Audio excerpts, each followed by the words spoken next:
Now we're going to go to Washington and the dysfunction that could derail the economy. Believe it or not, we could be just days away from another government shutdown and possible default for the U.S. ABC's John Carl is covering it all from the White House. And John, two big deadlines approaching. Government runs out of money September 30th and then can't borrow any more money a couple weeks after that.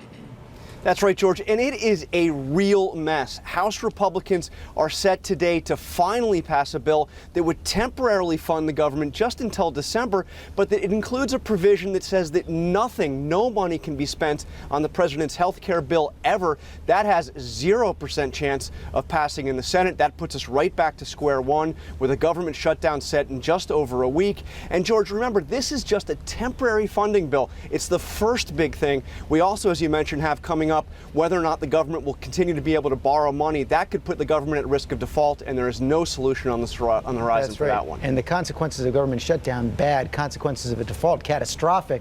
And this new poll, we have a new poll out at ABC, which actually has some warnings for both sides.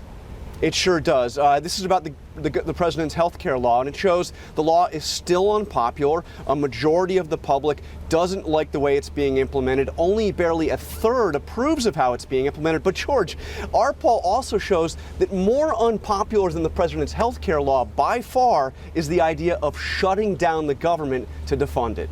Yet it may happen. Okay, John Carl, thanks very much.